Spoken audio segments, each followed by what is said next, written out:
what the Nvidia ecosystem is all about and what you have to offer for Indian startups and founders. Thank you, Ari, for the kind introduction. Hello, everybody. One of the pleasures of this job is that I could sit in company of people like them, particularly Swak, who's finding a company like what you're doing. And I saw the show of hands from many of you. So that's an amazing, great opportunity. And what you do is disrupt industries, create new businesses. And what we do is to create a platform for you which accelerates your workload. Right, and then we build that platform in a file-laid cake so that you can take advantage of the platform with whichever layer which you would want to build, and then accelerate leveraging that the workloads which you are working on. And that's our continued effort across the developer ecosystem. The company treats everybody as a developer so that you can take advantage of what we are building to do what you want to do. We become a time machine for achieving your results. We have, at any point of time, large amount of developer tools available across domains, across stacks, which enables to accelerate your workloads. That's a real treasure that the company has beyond the semiconductor layer, which we improve on generation to generation. Over the last 4-5 years, particularly in AI, we have developed that stack to reach across domains, from everything you can think about, from autonomous all the way to healthcare, and then into manifested and physical AI. To support this enablement for the startup ecosystem particularly, what we are doing is enabling them across their journey. We consider any company which is less than 10 years as a startup within the program framework, which we call Inception. Everybody is welcome. It's a free program. And then we enable your journey based on where you are in your current growth of the journey. If you're a founder just starting off, then we give you enablement tools for building what you want, learning tools for getting you foundationally close onto the topics which you want at various levels of expertise with an IP which we have built called Deep Learning Institute, Nvidia Deep Learning Institute, very modularly built so that in a very tight constrained environment, you can take your learning journey like a Lego brick and then grow up the team's learning curve also very faster, right?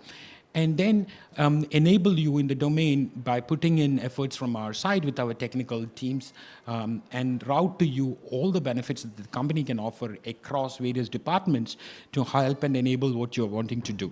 And once you reach a place where you would want to get connected with the capital, we connect you to friends like Purvi out here who bring the capital to you. We also look at encouraging the entire ecosystem to network between each other so that they can get to know each other. If it makes sense from a perspective of alignment with what you want to do with them, then probably there is an opportunity for our investment arm called Ventures to look and invest into those companies. And then region to region where you would want to go to market, we enable that go to market with supporting ecosystem enablement for you, both on the tech side and in the market reach side. What we noticed over this last 2 years, from a vantage of where we could see in a general terms, is that the capacity for most of the companies are moved really from POC stage into production across domain areas. We're finding accelerated number of companies coming up with real practical problems, which they are ready to now take to the market, not just for India, but for the globe, right? So that's really very exciting. Thank you. Thank you, Uni. So actually, I'd now like to redirect to Schwark, right? So you've had an interesting journey. You've been on both sides of the table. You've chosen this moment in time to step away from being a venture investor and now becoming a founder. So I'd love to get your perspective on what has changed in the last couple of years and what sort of made you move in the direction of becoming a founder, and broadly also comment on the AI ecosystem and infrastructure. Yeah, I think one of the things I have the good or bad fortune of doing is actually living through the last two bubbles. One was the internet bubble back in the late 90s, and then the financial bubble that happened in the mid-2000s. And one of the interesting things about all these things is that there's a big innovation boom that happens when the bubble happens, but the real opportunities are 5 years out from the bubble actually popping. And that basically means that you have a tremendous amount of long-term opportunity that's just starting to build. So I'm not talking about all the companies that are going to 0 to 100 in 8 months right now, which I think is great. But I think there's a lot more sustainable opportunities that'll come that are 10 times as much in volume over the next 5 to 10 years. So when I have the option of either being a VC or a founder, the founder route seemed very, very exciting, especially at this particular point in time. And the reason why I think this is interesting is bubbles tend to build a lot of foundation. Like Nvidia is creating a lot of hardware. Folks like CoreWeave and others are basically creating a lot of hosting and actual access to that hardware. There's also people that are building foundational models that can then be used to build higher level applications. And then there's a lot of plumbing that needs to be built to put all of this stuff together. And I think that's the big opportunity that's not fully solved yet, because think of today's AI as using a little piece of functionality on its own. But if you can string a lot of those things together in complex and interesting ways, you can do things that are almost unthinkable today. And to make that happen, you need all of the different building blocks. And so we think that there's a lot of missing pieces of infrastructure for the next generation of AI to come together. And that's why I jumped back in as a founder. Fantastic. And when VCs are starting to become founders, it's a good time to be a startup founder in India. So let's just slightly, change track now and talk a little bit about capital. Right. So what we want to know is about what's the landscape of financing AI companies in India right now, and specifically about the India-US cross-border corridor. So I'll first direct my question to Arun. IDTA just released an AI and deep tech investment report with Venture Intelligence, and you have a significant amount of commitments. You've got Nvidia on board, the government's backing you. Would love to sort of get your take, Arun, on what the state of AI and AI financing in India is, and what's fundamentally different this time around about financing AI companies versus financing SaaS or any other tech startups in earlier times. Yeah. Sure. Yeah. Thank you, Hari. So the state of AI financing in India today is that there's a reasonable amount of capital available for early stage, for like seed stage, early stage. And then as you go forward, the amount of capital actually is not adequate. So the adequacy in the beginning and then tapering off. Now that is being corrected, and being corrected in a pretty big way. So the government announced the Research, Development and Innovation Fund, RDIF, for 100,000 crores, $12.5 billion, which will be a big fillip to the deep tech investment ecosystem. And deep tech today almost invariably includes AI, a huge overlap between the two. So that's one.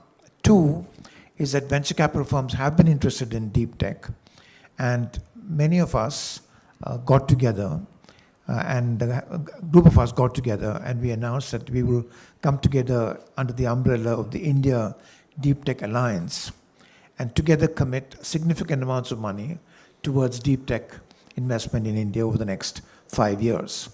So the firms have committed $2.5 billion, and I think it's going to increase. And of that, at least $1 billion is going to be very much directed towards AI. In addition to that, we had Nvidia join us as a founding strategic member. They were the first corporate member to join us. And they've been followed by another 5 very good companies that have joined us. And there'll be more. And the ones that join us include Applied Materials, Lam Research, Micron, Qualcomm, L&T, CG Power. And they will work along with the investors to really develop the ecosystem for deep tech investment in India. What does that mean? It means mentoring for founders, for entrepreneurs. It means opening labs so that founders and entrepreneurs can take advantage of these large companies. And many of these large companies themselves are customers, they may be acquirers. So there are tremendous amount of synergies that come together from investors and large corporates coming together to work with entrepreneurs. So that's the big story about IDTA, and generally my comment, the AI financing landscape and how that is going to change with this increased focus and with the support of the RDIF that has been launched by the government. Thank you, Arun. Can I also just ask you, how do you think deep tech investing is different from, the rest of it? Yeah, it's a very good question. First of all, in a lot of venture investments, you may be looking at what's the size of the market, how quickly can it be attacked, Do the founders have the hustle to do it? But in deep tech, there's one additional really important point, which is how deep is the technology? Is the technology going to be a true moat? Is it going to be defensible? That's going to be a very important aspect for almost every deep tech investment, because often large amounts of money have to be committed before you actually see results. It's not like in many other areas, consumer areas, very quickly you can say, I've got so many users, 100,000 users, 1,000,000 users. That's not the case in deep tech. So this large amount of commitment, whether it is to build a chip and go through a tape out, or more than one, or whatever, which means a certain amount of time, the time it takes to sign up customers, the amount of capital can be quite a lot before you have any sense of what the result will be, which means that you have to have pretty good confidence in the defensibility of the technology and the talent of the team to execute on it. I think that would be one major difference between other kinds of investment and deep tech. Second, within deep tech, there are many areas. If you're in the if you're doing a semiconductor chip, it's got a different cycle. If you're making an application at the top of the stack, it'll be a much shorter cycle. So again, there's a spectrum. But the main thing I would look for is there deep and defensible technology, and can this team execute it? And can this team also have the temperament to add other people to the team, so that once the product is ready, you're getting ready, they can scale the company to reach global markets. Thanks, Arun. So from deep tech, let's move on to enterprise AI. So Purvi, what is your investment thesis today, and what are you seeing as far as startups are concerned in the India-US corridor? You may want to use Schwark's mic, because that's, I think. No, we changed the mic. Okay, I think this perfect. is good, right? Yeah, we're good now. Yeah. Yeah.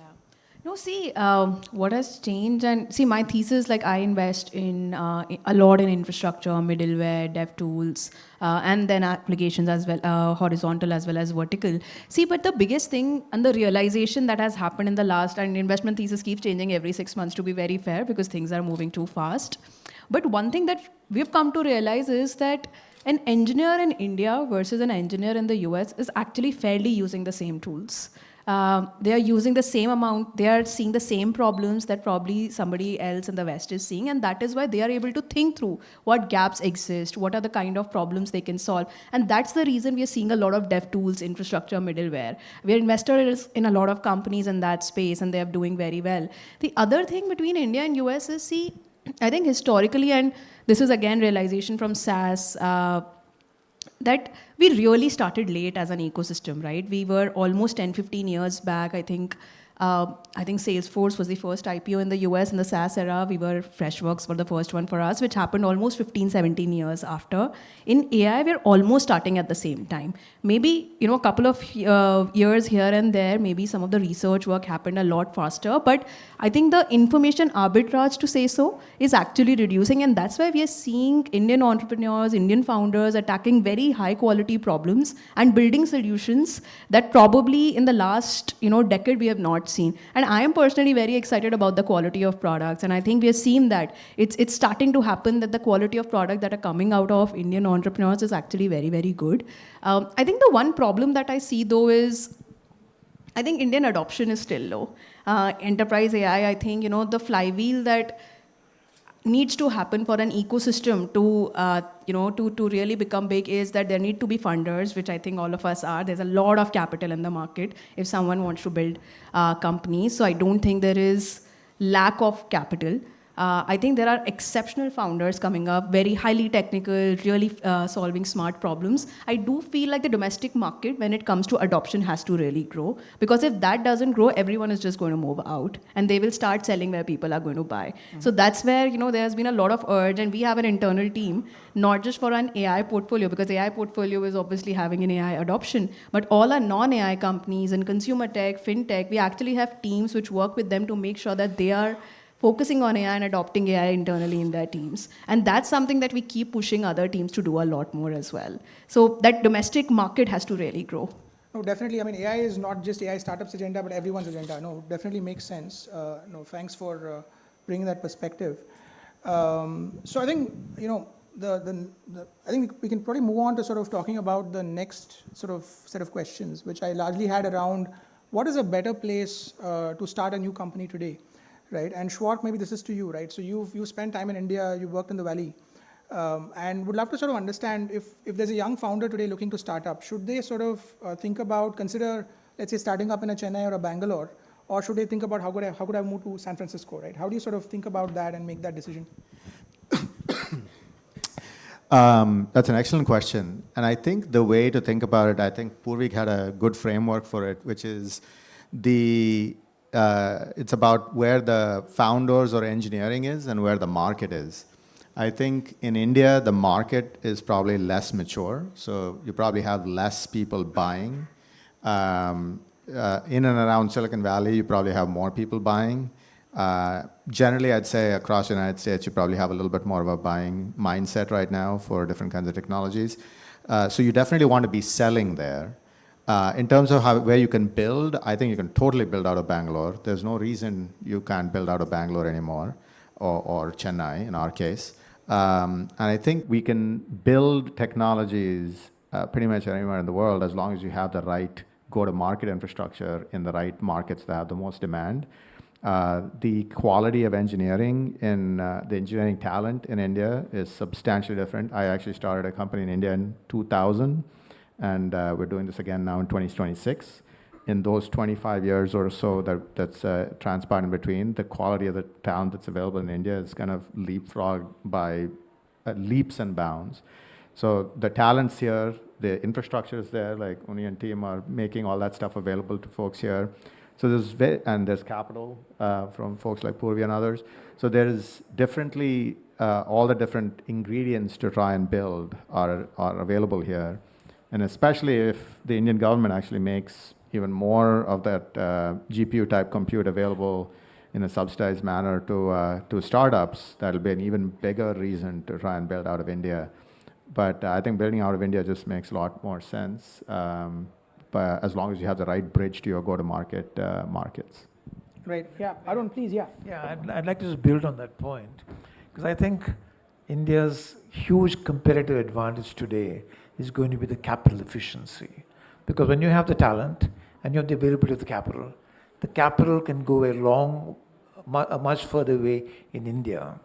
And I can give you examples. You know, I'm on investor and on the board of Agnikul, which is a rocket company. What they've done, building a rocket in Chennai, it would have cost 5 to 10 times that in the United States. I mean, there's no question about it. We've invested in an oncology diagnostic company in Pune. Again, the same thing to do in the US would cost at least 5 times that. So, you know, I totally agree with your point, and I think it should be really the call to action is that it's a moment when India can be very capital efficient. Companies out of here can beat companies elsewhere using less capital. I also want to add. Yeah. Please. Go ahead. So thankful that Arun called this out, and they all made great points. In fact, I wanted to put these 3-4 things in perspective out here, building on what Arun said first. So the RDIF is a great initiative. It will help ensure that, you know, patient capital is available for you all to build something great. In fact, one of the incremental things which I'm hoping will happen, and we are really keen to make possible from whatever we can do to support that, is to also nurture the researchers, all great researchers, but particularly in AI, which has enabled all the disruptive breakthroughs which we are seeing, and nurture them, give them freedom to build that research which they are making into a global company and take it global, right? Potential to build from India and take it global is day one for Indian companies now. And like I said, the program we run in India itself has 4,200 plus startups. And some of them are building amazing products at the level of capital efficiency. Agnikul is an inception startup. 4,200 plus companies built by founders like you who are building exceptional products ready for the globe. And most of the existing sort of barriers is getting over, capacity is building in the country, the tools are openly available, open models, we are aggressively supporting them also, that's becoming available, capital is becoming available. I think although a lot more patient capital would really help, and like you were saying, the talent and the efficiency which is here is just incredible. Thank So while we have you, Uni, can you also talk a little bit about DLI and Inception and what you're doing with founders in India? Sure. Let me start with Inception per se and then cover DLI in between. So, like I said, Inception is a free program. We nurture the startups through their journey, routing to them all the benefits that the company can offer. Starts from enabling them with the capacity which they can have for building what they want.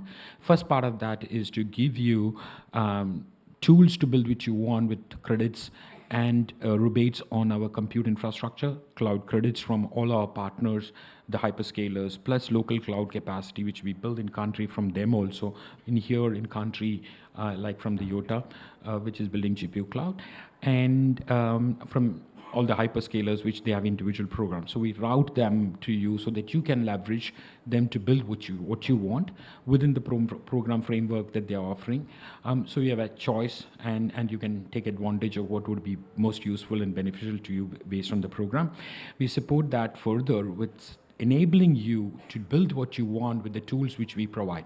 See, the company offers, like I said, libraries, development toolkits, which is the real treasure which you take advantage of to accelerate the workload which you are working on. At an aggregate, across any workload which you're working on, there is a lift which is possible, and lift, some of them is particularly in training and inference workloads, is really incredible. So we take advantage of the full technical backend of the company, route them to you in either a 1:1 strategic manner or a 1:many continued effort manner. Towards that learning journey, this was in the early days itself. It was a request from across our customer base that we build capacity for our customers in skilling them. So we built an IP called Deep Learning Institute, which is capsulized fundamental expertise in each area. Like, for example, in the case of deep learning, what is the fundamentals of deep learning, to what is natural language programming, to what is conversational AI, and then build them into a tight timeline 8-hour type of this thing, or a 2-hour type of courses, which is mixed between the theory of that particular topic, like what is deep learning, immediately supported with a practical on it with the GPU enabled in the cloud, and so that you can get to experiment on that with real data sets, and that program enables you the compute required for that, and then you move into the second level of it, delivered to you either with an instructor or in a self-paced manner. And then we scale that across the ecosystem in the country, leveraging this great number of engineering colleges and students in the country, giving it free of cost to them, making the faculty the ambassador for this, and getting them to deliver to their students. And honestly, I took a little bit of unfair advantage of it for India, because we could scale it almost 10x of what we have done in the other regions.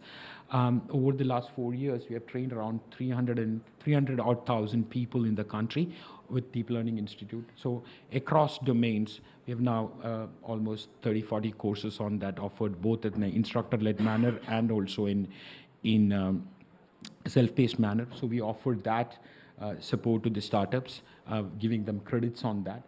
And then take your journey of development on your technical, what you're wanting to build it. And once you're ready for that, we have a program within the Inception environment, which we call the Capital Connect, which onboards venture capital companies like Purvis, Elevation Capital, etc., into the program.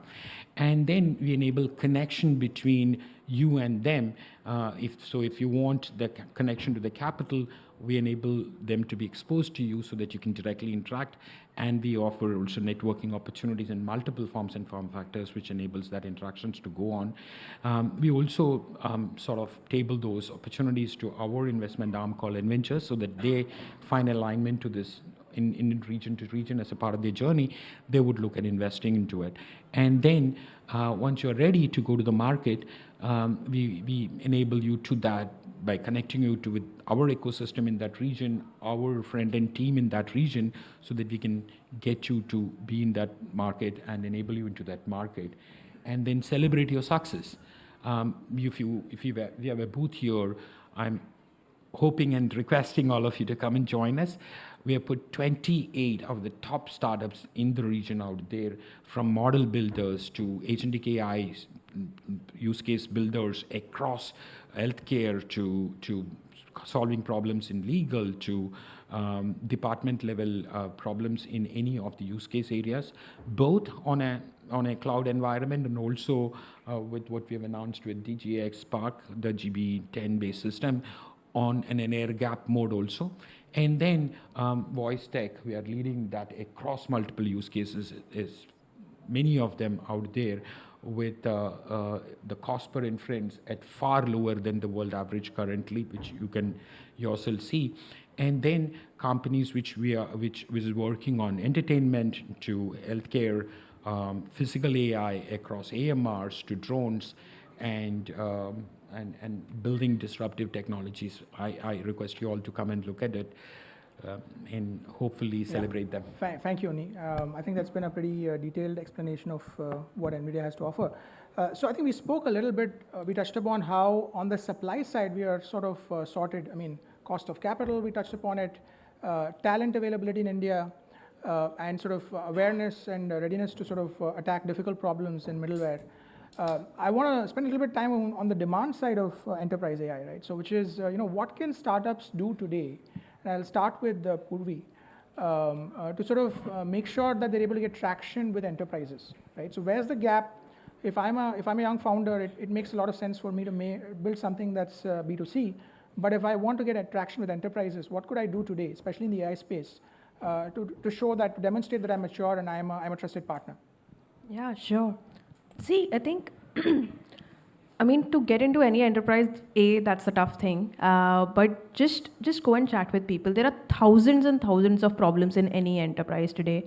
Pick a sector that you like and where you think you have some unfair advantage to be a founder who can build a big company. If you think you have worked in healthcare before, you understand some processes there, and you can actually have some ideas. You may not have all the ideas, but let's say you have some ideas, you understand certain processes, go speak to people in enterprises there. If you're a lawyer, if you've worked in legal before, go and spend time with law firms. If you've worked in manufacturing, actually go and spend time with manufacturing. The reason I'm saying all of this is that you need to start somewhere. Because from outside, everyone can build customer support because that's an obvious problem. It's a big TAM. But the real problems in enterprises are extremely messy today, and a lot of sales is also very consultative, and that's why people are ready to talk to people who understand that domain a little bit more, because from day one you will not have the solution, you may not even have the right perfect problem to solve for, but if you can tell them that, hey, this is AI, this is what is possible with AI, and then starts working on a specific use case, people will give you their time, right? I think that's the part that people should start with, especially young founders, that just understand that what is that industry where you have some unfair advantage, and everyone, like I'm pretty sure this is a big room and it's full packed, thankfully. There is someone who's coming from specific industries, and if you go and think and look back that, hey, what is it that those industries have been doing which fundamentally can be automated with everything you know about AI so far, and start thinking and building those solutions, start showing those solutions to those enterprises, and you will start seeing some interest. And once you have that interest, then go deep and find that use case. Once you have understood with one enterprise what that looks like, go to second enterprise and start telling them what the first enterprise was doing, because that's what is consultation, right? And that's the best way to sell an enterprise. So I think enterprise business is always tough, but once you get in, it's super sticky, it makes money, and it's actually great to be building in that space. Thank you. And Arun, if I can invite some comments from you as well. For startups trying to do the India-US corridor sale, right? What do you think they should be doing, and what do they need to get right in order to succeed? First of all, I want to just reinforce what Purvi said, because I came from the world that you're now living in, right. Essentially dealing with enterprises. And I think today, there's a lot of appetite among enterprises to check out AI. So almost everybody will say, give me a proof of concept. So you've got to pick carefully so that it's somebody who we can build deeper relationships with. It's a really great point. So in terms of the US and India corridor, I mean, the question that people keep asking is, should you build for Indian customers first or for global customers? Right. I see a lot of people saying, immediately go to San Francisco, start serving customers there because the margins are higher and so forth. My own personal view is that you should look at India as a test bed. There are very good, sophisticated customers here, and if you can, make your solution successful here, then you're in much better shape to take it globally. Second, there are many global companies in India. They could be a good stepping stone to test something out and then take it to globally. So my feeling is, use India as a good test bed. It's much more efficient to do it here, and then start looking at how you can solve the same problem elsewhere. But having global markets in mind is really important. Again, it depends on the kind of product. If you're building, a semiconductor chip, then you have to have global scale from the beginning. So from the beginning, you need to be solving a problem that's a global problem. In the enterprise case, if you solve a problem here, most likely that solution will apply globally. Yeah, thank you. I just wanted to Please, add yeah, go one on. very small point. I think on that point, right, where should you start? I think you should start where the customer pain point you can actually see. If you're actually building for healthcare in the US, actually healthcare in India and healthcare in the US is very different. It's very tough to start building from India, right? Versus if you're building for, let's say, dev tools, infrastructure, middleware, your customers, at least your pilots can be here because the persona is sitting here. The processes are very similar. So you have to be just closer to your customers and just start building. And one can always be in that conundrum of, I just want to be in SF, but that's tone deaf. A lot of people cannot be in SF from the get-go. So just start wherever you are, but just make sure that the personas are similar and the tools and processes that they're using are similar. Thank you. So Shwarg, if I can just come back to you, right? So I think you touched upon this earlier in terms of focusing on AI solutions that stand the test of time and building for the long term, right? So can I just ask you for some of the problem statements that you've seen, which you think make sense for people to focus on as startup founders for the long term? So I think if you look at the kinds of things that, again, coming back to what is selling or what is actually being used, the things that are actually the most impactful right now tend to be voice applications. Those are the things that a lot of corporations are actually putting in production, because the number of dollars that are spent on what I'll call proof of concept or play money, so to speak, is in the hundreds of billions of dollars right now, because every corporation is trying to figure out what they do with their AI. So which means that there's lots of money being spent to try out different things to see what works. But so really what you want to look for is the things that are actually moving into production, that are actually scaling to large revenues and taking big chunks of a cost or revenue on any given company, any one customer. Voice tends to be one big area in that category. Developer tools, of course, is another one that seems to see a lot of traction in that category. So there's certain areas that I think have a lot of traction. There's also, I think, infrastructural stuff that is also starting to become more and more of an issue. So as people are trying to say, I'm going to be fine-tuning models. There was a time when everybody was going to try and build their own model. I think now that's less the case. Now the people are trying to say, what do I fine-tune to get to what I need to get to? So the tool sets and the tooling to kind of make those kinds of things work is, of course, also starting to get more interest and traction. There's also foundational elements that I think are problems that are not fully solved. Context and memory are some of the things that are starting to become bigger and bigger issues. As the context windows of these LLMs are actually growing, the opportunity to use context more interestingly and more effectively is starting to change, which means there's a whole new slew of opportunities of what you can do at that layer. Memory, of course, of remembering what has happened before to guide the future actions. All of which, again, as context windows keep growing, all of these different problems start to become bigger and bigger opportunities. So I'd say that the infrastructural opportunities are also quite rich as you look forward. Great, thank you for that. So just with an eye on the clock, right? What I would love to do is to invite each one of you to just sort of make some closing comments. What would you like founders in the room today to take away from the conversation today? What would you like to leave them with? Maybe I can start with Arun, because in the AI area, in the deep tech area, I'd say solve a difficult problem and solve it using defensible technology. Have an edge, a technological edge, and have it with a team that can execute. Thank you. Uni?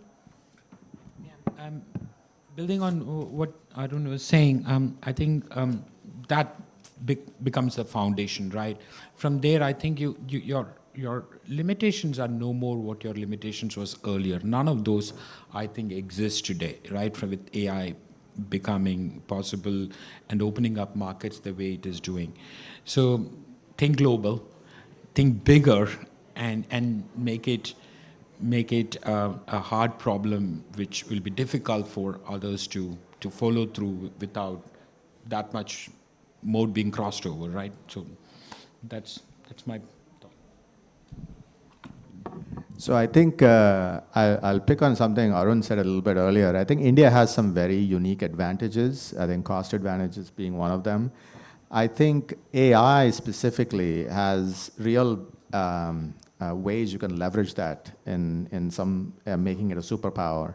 So leverage the cost differential that you have in India to your advantage, as opposed to effectively just doing one more copycat solution of something else that's being done in a different vertical or a different category.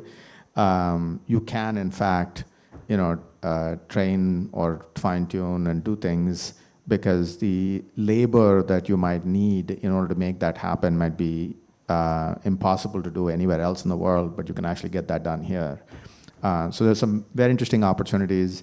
You can solve tougher problems. You can start looking at infrastructural kind of components that can be built. So India can actually look at building some real powerful technology. We're trying to do something like that here in Chennai. So I think that's something that I think is possible to be done out of India that everybody should take advantage of. Thank you. It's tough to go last. No, I think the only thing I'll say is that the fundamentals of business building has not changed. So attack a deep pain point, solve it in the most consistent way while using AI as the technology enabler, and just be bold and ambitious. I think it's a golden time to be building in AI, and most of us should be building more things, whether as a company or just our internal stuff, but we should just be using the AI a lot more. All right, thank you so much for that. I think we're sort of done with the formal round of panel discussions, but I think I think we're open for some audience questions, perhaps. I don't know if someone can facilitate. Yeah, I can just hand you a mic. So actually, my question is for Arun sir and Purvi ma'am. Do you suggest employment then startup or direct startup? And do you invest in ARR-based startup or pre-revenue-based startup? And the final thing is, should the new generation startups use lean startup methodology set by Eric Rice, or go ahead with user research, then pick our problem statement and go to the customers? Well, one question at a time, man. So, what is your first question? First, should we work as an employee in a company, have our own pockets full of money, then start our own startup, or directly start a startup? So I think maybe Purvi, you want to take that. No, I can definitely answer that question. I think there is absolutely no right time to start up. I have seen founders, and if you look at YC, half of them are college dropouts. They didn't even finish their studies, leave apart employment. So it doesn't really matter whether you've been employed, you've worked before or not, or if you have, maybe you have certain kind of experience that you can leverage. I think to be a founder, you have to learn and unlearn a lot of things. You need to have the courage and the risk appetite. So just get started if you have that today. And as a VC, do you invest in a startup that is building revenue, or a pre-revenue based startup who are ready for launch? Because early student founders don't have money, right, to invest in their own startup. So they need to bootstrap. So for launching, they need, of course, capital. Yes, see, also there are venture capital available at all stages. So there is venture capital available at a pre-seed stage, which is what you are saying, then at a seed stage, and then Series A, Series B, etc. So you will find investors, including ourselves, where we will invest in just ideas. If we really like the thesis, if we really like the founders, we will invest in them. They don't have revenue. Sometimes at the same stage, we will want a product but no revenue. And while investing the same money in certain categories, we would want a product and a revenue both. So it really matters, but you will find investors who are willing to deploy money without revenue. Sorry to take your time. One last question. Sorry, for user research. I think there are going to be others who want. You can definitely get in touch with her afterwards. Yeah. Hello, good morning, panel. Thanks for the great session. My question is, when you are on the ideation stage, VC will fund you, but if you are not clear with the business models, then the business model will be changed and the market disrupts. What will be the further actions on that? Okay, I mean, actually, let me take that with my experience as a former entrepreneur, right? So I think all good ideas or all good battle plans get disrupted the first time you make contact with the enemy, right? So you can sort of have a great plan on paper. The moment you meet your first prospective client, their feedback is going to impact you, and you're going to have to evolve with that, right? So while there might be startups who are officially saying that they pivoted, and there are others who are not calling that out, every company in this world is continuously evolving, right? So I think that there's no right answer to that. You always have to continuously change yourself and what you want to do based on the feedback that the market's giving you. Don't get stiff from your idea. You have to be constantly changing your idea, business model, and So I would say structure. the one advice that has been given to me, which has stood this test of time, is fall in love with your problem and not your solution, right? So if your customer problem is real, it's validated, you can keep changing the way you solve it. You could solve it using traditional automation. You could switch over to Gen AI or AI. But as long as you sort of keep obsessing over that problem and you're clear that that's the problem you want to go after, I think that level of clarity must be there, and it's probably immutable. But beyond that, I mean, be opportunistic. Figure out where, if you're finding a better problem to work on, of course, you should consider making that switch. Yeah, please.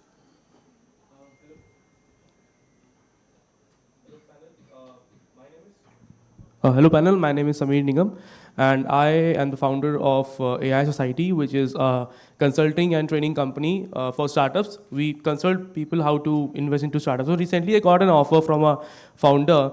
He's into a healthcare startup and he's building an application for stress management.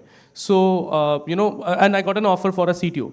So I was when I was looking at his deck and I was looking for the market, there I found there was a lot of compliances among from government to keep the data within the borders, especially in the healthcare sector in the field of AI.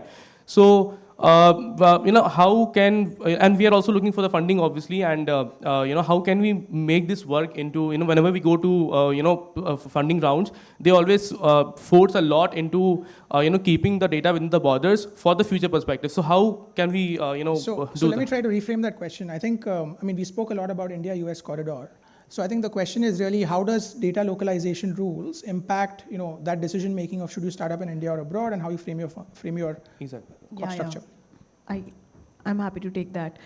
See, there will be certain categories, especially regulatory sectors, BFSI, healthcare, etc., where you will have to be an Indian company because your customers, whether it's a bank or a healthcare company in this case, they would want the data residency to be there. You could be a global company and still have data residency in India. It's a little bit more complicated right now. A lot of global companies are trying to do that with India as well, where they are putting data residency in India. But I think it's a it's an important call to make, whether you want to serve regulatory sectors in India or not. And if yes, then you should be an Indian company. Okay, thank you. Yeah, thank you. I think we have room for one last question. Yeah, please. Sorry, broader question. Are there segments that you think that there should be more AI startups in, but you don't see? Like we are building something in media and we don't see the same level of buying happening or aggressiveness in certain sectors. So is that... Sorry, what are you building in? Media. Media. So we didn't see the same level of funding going in the sector. So are there sectors you're staying away from, or you think startups should build more in? That's a great question. To be fair, I am seeing startups building across the spectrum. I am which is a great place to be in. There is obviously a lot more startups in obvious use cases like customer support, voice, etc. But would love to see a lot more in creative generation. We're seeing a lot of obviously model companies coming up in video and image generation, but do feel that the entire creative suite fundamentally can be rethought of. Do feel that essentially the thesis personally I have is that any knowledge work, no matter who you are, whether you are a lawyer, you're a healthcare expert, you are a marketer, you're a videographer, etc., everyone needs to have an OS which they will start creating and they will actually start using at their workspace, right? And that I think is an unsolved problem today. In certain categories, in law, for example, it has started to happen, but it has not happened for a lot of other knowledge work categories. So that's an interesting space where we've seen a few things, but not as much. But I'll let others also answer. If anyone else wants to add to that. How much time do you have? I think we're on the clock. So, thank you so much. You've been a lovely panel and a lovely audience. So the panel's available for questions afterwards as well, in case you want to get in touch with any of them. They're all here. I think we're over time, ma'am. So it's okay. You can get in touch with them right after. We're right here. Yeah. So thank you so much. You've been an amazing audience, and please enjoy the rest of your time at the India AI Impact Summit. Thank you. Thank you so much for joining us and sharing the valuable insights. There is a small memento from India AI. So this is